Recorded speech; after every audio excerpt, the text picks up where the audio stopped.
Hey everybody. So today has been a very, very good day.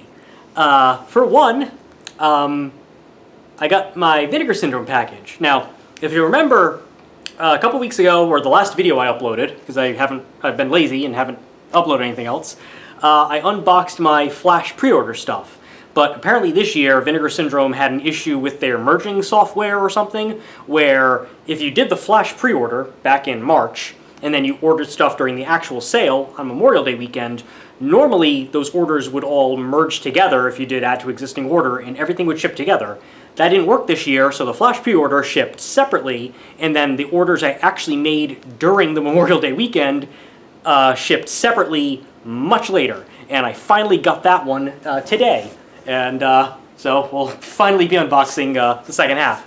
It's also a good day because Donald Rumsfeld is dead. So that was cool. That news really perked me up. Rot, you fucking war criminal.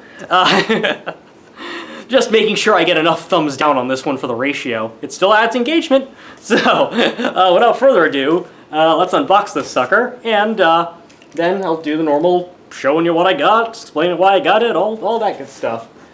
Just absolutely giddy today. Various reasons. I know, one day before July, and I finally get my order from Memorial Day. So,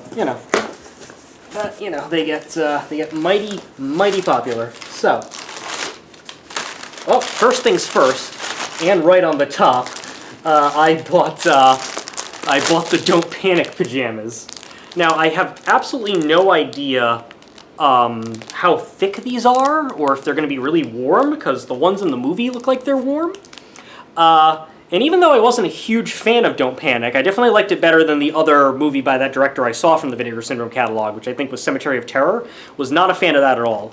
Don't Panic, it was sold to me, or at least in like the general Vincent community, as like Nightmare on Elm Street Goes Mexico, and it wasn't quite that, but it had like good set pieces, it had good makeup and everything. I'll probably have to revisit it at some point and see if I warm up to it a little bit.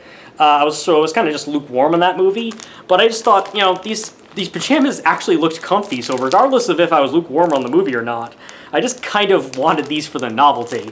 So they had an extra small available, but I wasn't sure how the sizes were going to run because, sure, you can probably tell from my videos, but I am a short, skinny piece of shit here. I have no body mass at all. So, but extra small could still be meant for like someone who's like only 5 feet, and I'm a little bit bigger than that. So, I figured maybe small won't be too much.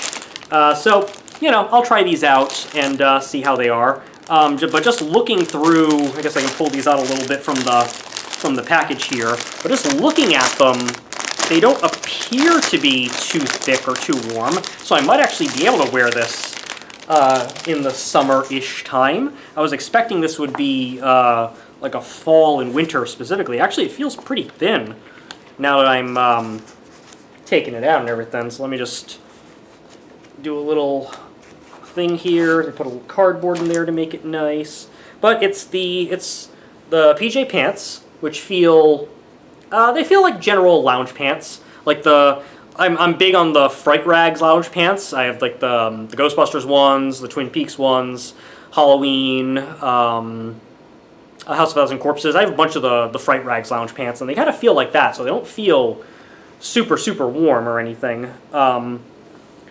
Feels maybe a little bit thicker. I'll have to try them on and see how it is, but yeah, it looks about my size, maybe a tiny bit bigger, but I'm pretty sure extra small would have been too small.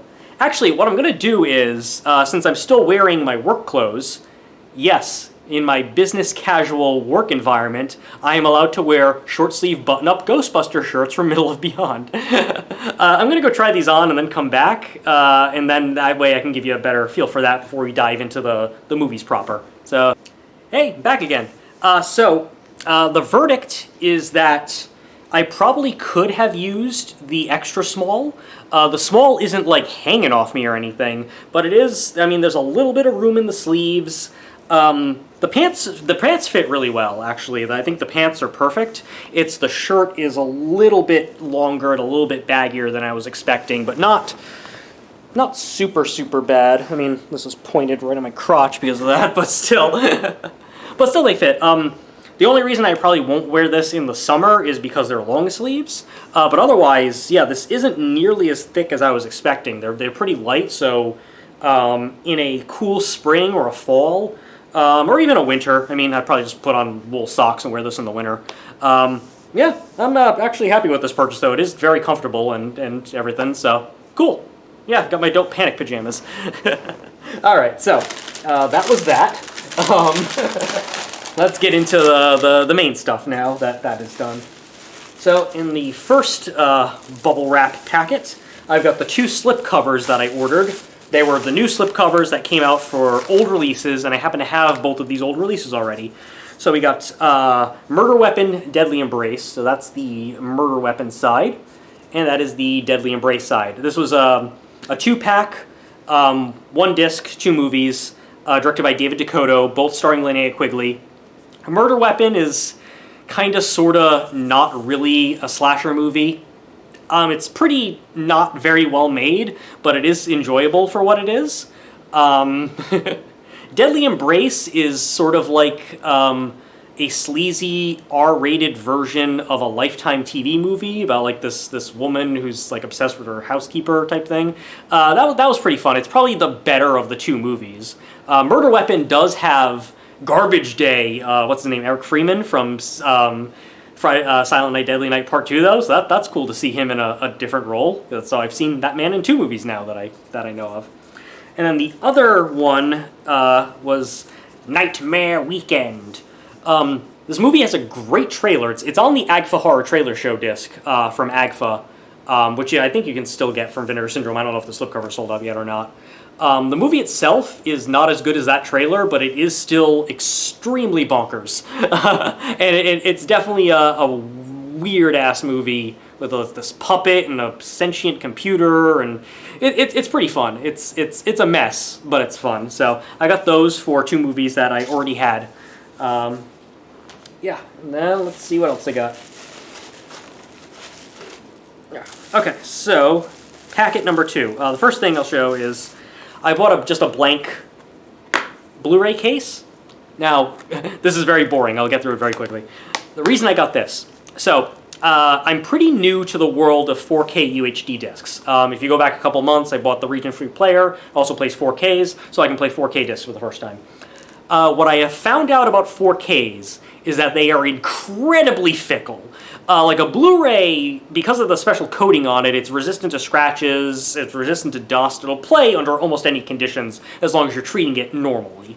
4K discs, I do have problems where even if there's no scratches on it, but there's like a little bit of dust or whatever, it'll just fuck up and freeze and all that stuff. I have that problem mainly with 4K discs if I order them from Best Buy, which I sometimes do if I want the Steelbook version of it. So I've had problems with a handful of 4K discs that way. Now, I have a Steelbook of both Ghostbusters 1 and Ghostbusters 2 on 4K. It's Ghostbusters 1 on 4K, Ghostbusters 2 on 4K, then both movies on Blu-ray, as well as a Blu-ray disc for extras. But that it has, because it's a Steelbook, it just has like the 2 slots for discs, and they're stacked. So the stacked discs mean it's very prone to getting scratched or whatever. So I bought that mainly so I can put those discs somewhere safe and hope that doesn't fuck up. By the way, I really hate that Arrow is not putting a Blu-ray with their 4Ks. I mostly noticed this when I got the Crash Limited Edition, where it's just the 4K and everything. Movie played perfectly fine when I played it. Most of the extras played, but then one of the extras started freezing up on me, and there's no scratches on the disc. The disc is perfectly pristine, but maybe it had like a speck of dust or whatever, so I don't know. There's been a couple times I've ordered 4Ks from Best Buy, and they've gotten loose, and because they've gotten loose, they've gotten like little scratch or whatever, and I've had to return them, and that's always a difficulty because sometimes their Steelbooks are limited edition. I had trouble with that replacing the Tenet one. But, so, long story short, I got the extra case because I wanted to try to save those Ghostbuster 4Ks. And then we got the 2 VSAs. First here we got Alley Cat.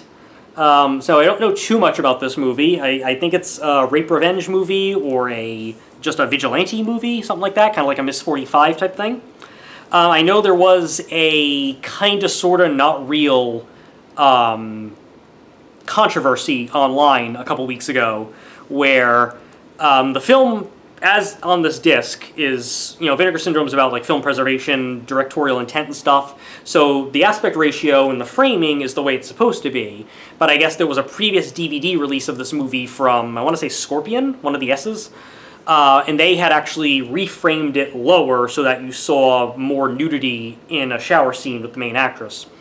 For those of you who don't know, by the way, when you film a movie with like the Panavision cameras and everything, there's a thing called open matte where there's extra information at the top and bottom, and usually on the sides, that aren't meant to be there when the film is actually finally ported over to the movies. And so there might be extra information there, and this happened a lot when those movies were then cropped to 4:3 for the home video market, and so you'd see more information at the top and bottom. And so sometimes that would reveal extra nudity in scenes where there's nudity. It also kind of leads to some fun stuff. I remember, this is like 20 years ago now, but I went to go see the movie Shallow Hal at this really rinky-dink theater back in Rhode Island called Apple Valley Cinema. And the projectionist didn't put the matting on the projection. So during the trailer for Behind Enemy Lines, where Gene Hackman is giving like this stern speech, you see the boom mic, and throughout the entire movie of Shallow Hal, you see the boom mic in like so many of the scenes, and obviously that's not a mistake on the movie, it's a mistake on the projectionist because it wouldn't be there otherwise. Anyway, that's just fun. So yeah, but aside from that, apparently there's plenty of other actual nudity within the movie, so it's kind of a fake controversy. But anyway, this one has an interview with the co-director, an interview with one of the actors. It's got a trailer and all that good stuff. Yeah, restored in 4K from the original camera negative and proper framing, one assumes. So, looking forward to that. We'll see how that is. That was the front of the case. I don't know if I remember if I showed it. That's the back. I like the back one better. Might end up doing a flippery-do on the insert. Chance. VSAs are always so tough to get in. I end up having to put them in upside down. And then this is probably the movie I'm most excited about. John DeHart's Champagne and Bullets. Just a vanity project where it seems like this guy wrote, co-directed, starred, and sings a song in this movie. And it seems like the only reason he made this movie is so that he could touch Playmate boobs. Now, granted, when I was, let's say, 11 years old, making a movie solely for the purpose of touching a woman's breasts, it was probably my dream as far as getting into filmmaking. But then, I obviously grew out of that. But John DeHart, bless his heart, as they say in the South, clearly did not. So, and obviously, this movie, I'm familiar with it under the title Get Even or Get Even. And there's a version of that movie under that title on this disc, as well as on a even more tame version. But under the title of Get Even, when I first heard about this movie, it was on Best of the Worst for Red Letter Media, and just the clips they showed of it made me really want to see it, so I'm very happy that Vinegar Syndrome was able to put it out on a Blu-ray as a VSA. I feel like these VSAs are thicker than they normally are.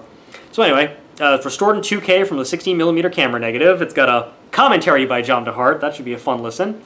There's an interview with John DeHart. There's the sourced from video of the two different edits, Road to Revenge and Get Even, and a video trailer for Get Even as well. So, really looking forward. I might watch this tonight, actually, as far as this is the one I'm most excited to dig into. This is just right up my alley. Vanity projects, Tommy Wiseau, Neil Breen, Birdemic guy, anything like that. Well, at least he's not on camera. And then the next pouch. Older title, Cutting Class. Probably most famous for being one of Brad Pitt's first movies. It's a slasher movie. I've heard not very good things about it, but it was cheap, and I've been meaning to actually finally pick it up. I know before I started collecting Vinegar Syndrome movies, I know they released like 5 separate slipcovers for this thing, and they're all sold out now. That was kind of weird. Anyway, on extras, this is restored in 4K from the camera negative. It's got an interview with one of the actresses, interview with one of the actors. interview with the director, interview with the cinematographer, commentary from the hysteria continues, and there's a comparison between the unrated and the R-rated version. You know, I like a good bad slasher movie, so it's an easy pickup. There's a baby-faced Brad Pitt right there before the alcoholism. Star Time. I heard good things about this, and I'd been meaning to pick it up for a while, and I finally pulled the trigger on it. But apparently this is sort of like a 90s, early 90s, it says 91 on here, I'm looking right at it, sort of art house, like, stalker, celebrity kind of thing going on, where a guy who's, like, obsessed with a TV show. It sounded pretty much up my alley like that, like a, crazy stalker who blurs the line between fantasy and reality type stuff, so figured I'd pick it up. See, this is restored in 2K from the 35, a commentary track with the director, interview with the cinematographer, and then there's a short film by the director as well. So, figured that'd be cool. Sugar Cookies, a movie that I, for no reason whatsoever, I always confuse with Squeeze Play. Squeeze Play is a sex comedy about a softball team. Sugar Cookies is sort of a nudity-filled revenge movie. I don't want to call it an erotic thriller. I don't think it fits into that. But I know Lloyd Kaufman had something to do with this. This is an old release that got a new slipcover for this sale. But yeah, I want to say, that's the regular cover there, I want to say Lloyd Kaufman, he produced and co-wrote it. And I know Oliver Stone had something to do with this too. But it was a very early movie from Kaufman. Lynn Lowry's in it, who I've met. She was signing stuff and introducing a movie at the Alamo Drafthouse. She was I Drink Your Blood. I didn't actually go to see it that night. That night, my fiance and I were going to see Booksmart. But I did meet her, took a picture with her, got her to, and bought a copy of I Drink Your Blood on Blu-ray from her, and she signed it and everything. Very nice woman. But she's in it. And yeah, I just figured, I hadn't picked this up because I kept confusing it with Squeeze Play. But with the new slipcover and everything, I figured, why not? Seems like, even if it doesn't fall under erotic thrillers is a genre I like, and I wish Vinegar Syndrome put out more of them. Like, In the Cold of the Night, Party Line, love those. But apparently they don't sell very well. It took forever for the slipcover for Party Line to sell out, apparently. Next, little packety-doo. So much bubble wrap. This is the other case. I bought two of them for the aforementioned Ghostbusters reason. Double Exposure. I believe this is sort of almost kind of a giallo.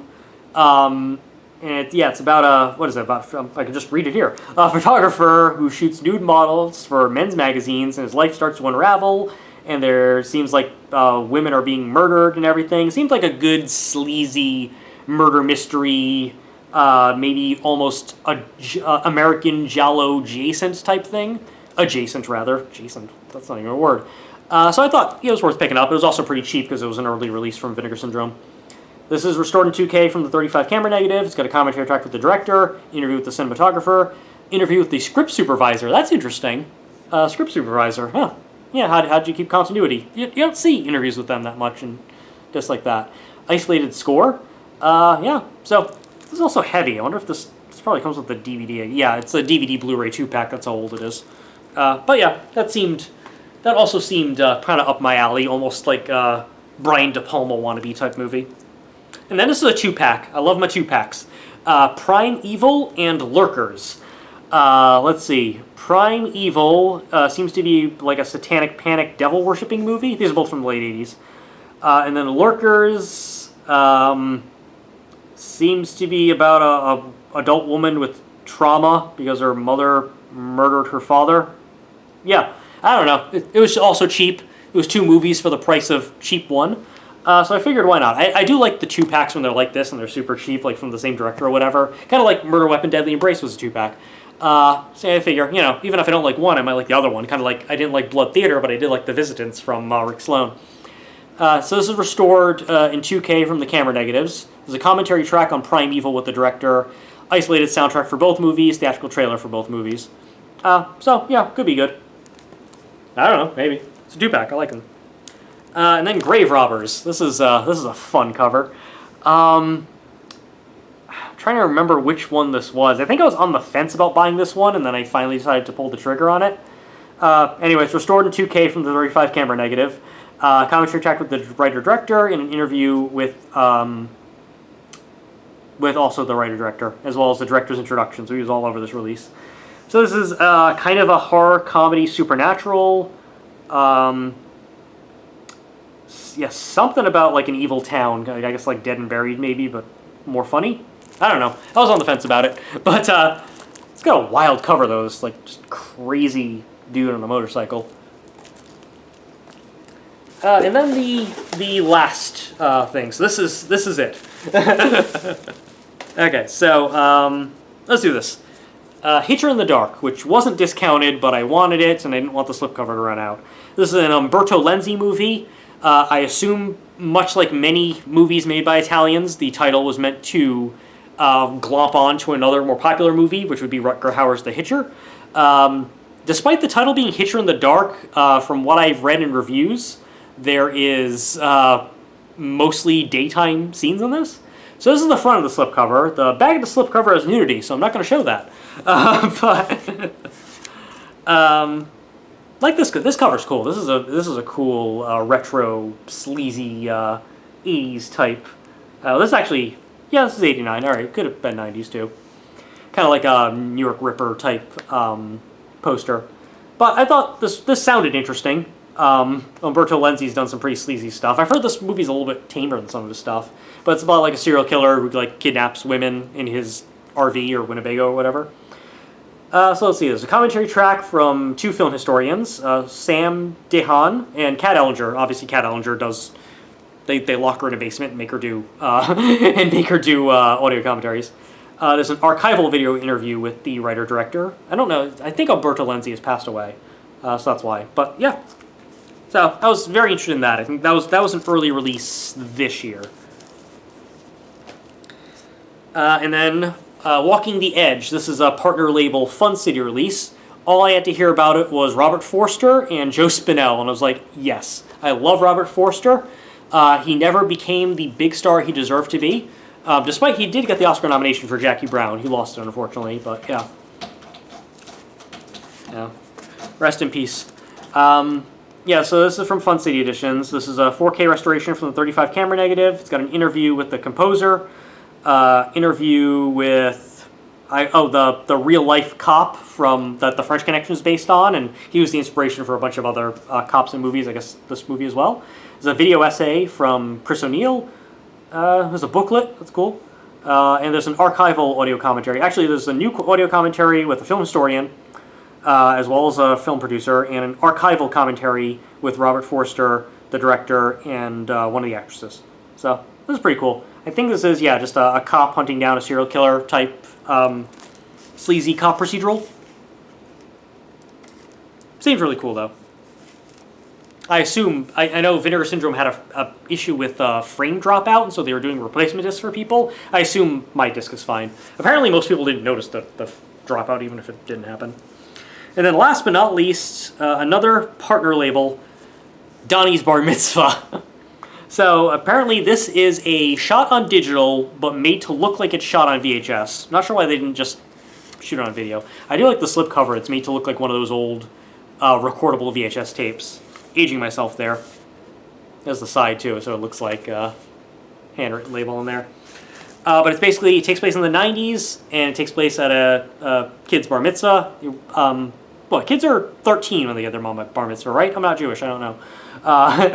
But it's basically just a raunchy sex comedy almost about the goings-on at this bar mitzvah and all of the guests and the family and whatnot.